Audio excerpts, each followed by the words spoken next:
मेरे प्रिय भाइयों बहनों, 75वें स्वतंत्रता दिवस की सभी प्रदेशवासियों को हार्दिक शुभकामनाएं, बधाई और मंगल कामनाएं।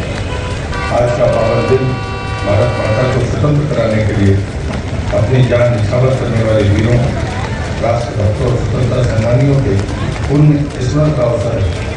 प्रशासन जनोन्मुखी हो, नागरिक विकास और सामाजिक सद्भाव में भागीदार बने, गरीबों के कल्याण की योजनाएं अंतिम पंक्ति के अंतिम व्यक्ति तक पहुंचे, ऐसी व्यवस्था बढ़ाने के लिए हमारी सरकार प्रतिबद्ध है। यशस्वी प्रधानमंत्री श्री नरेंद्र मोदी जी के नेतृत्व में भारत ने पूरी दुनिया में अपनी पहचान बनाई। पिछला एक दशक भारत के गौरव को बढ़ाने वाला गौरवशाली युग रहा है। माननीय प्रधानमंत्री श्री नरेंद्र मोदी जी के नेतृत्व में तेजी से गौरवशाली और शक्तिशाली भारत का निर्माण हुआ है। भारत विश्व की तीसरी बड़ी अर्थव्यवस्था बनने के लक्ष्य को प्राप्त करने की दिशा में तेजी से अग्रसर है।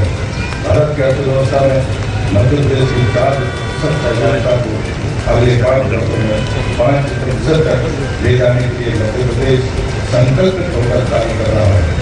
मध्य प्रदेश के नागरिक सदैव विकास की जरूरत राज्य के लिए प्रेम का परिचय देते रहे हैं।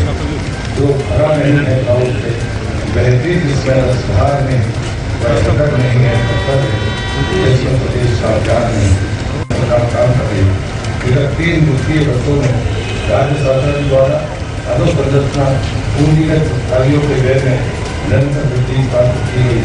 वित्तीय वर्ष 23-24 में पूंजीगत व्यय 7,689 करोड़ रुपये किया गया है। वर्ष 22-23 की तुलना में यह वृद्धि 29% है। राज्य शासन द्वारा वित्तीय वर्ष में 73 का सर्वाधिक पूंजीगत व्यय है। वित्तीय वर्ष 2024-25 के लिए भी पूंजीगत व्यय का लक्ष्य 64,738 करोड़ रुपये रखा गया है। भारत सरकार के आर्थिक सर्वेक्षण में मध्य प्रदेश सतत विकास लक्ष्यों की प्राप्ति में तेजी से आगे बढ़ने वाले राज्यों में शामिल है। भारत सरकार के आर्थिक सर्वेक्षण में मध्य प्रदेश शिक्षण निगम और इंदौर के आयोग CIB संयुक्त का विशेष रूप से उल्लेख हुआ है। साथ ही आर्थिक सर्वेक्षण में मध्य प्रदेश से संबंधित कई विषयों को शामिल किया गया है।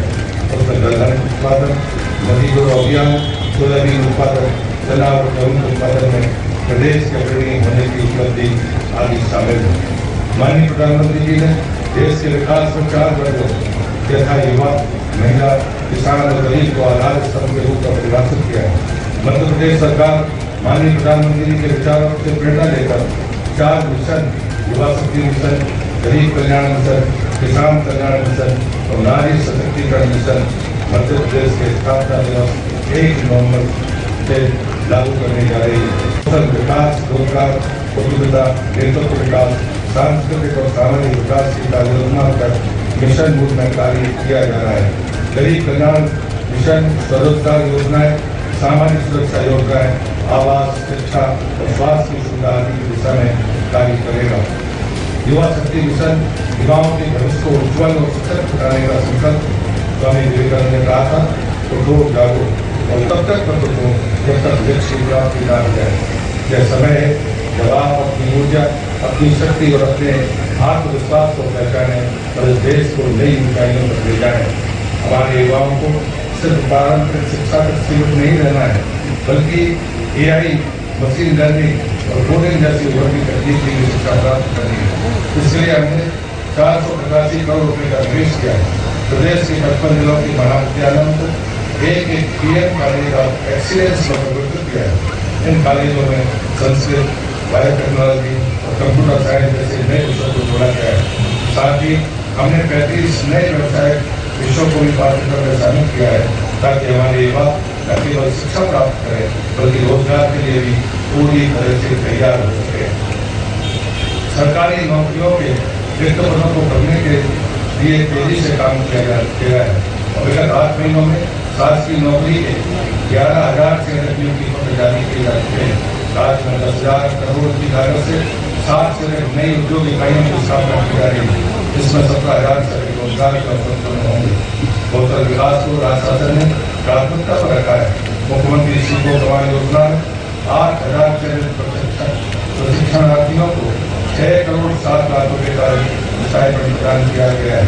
ताकि वे अपने कौशल को और निखार सकें और बेहतर रोजगार के अवसर प्राप्त कर सकें। इस वर्ष भारत सरकार के बजट में सीखो कमाओ योजना की तर्ज पर इंटर्नशिप कार्यक्रम को भी बढ़ावा दिया गया है।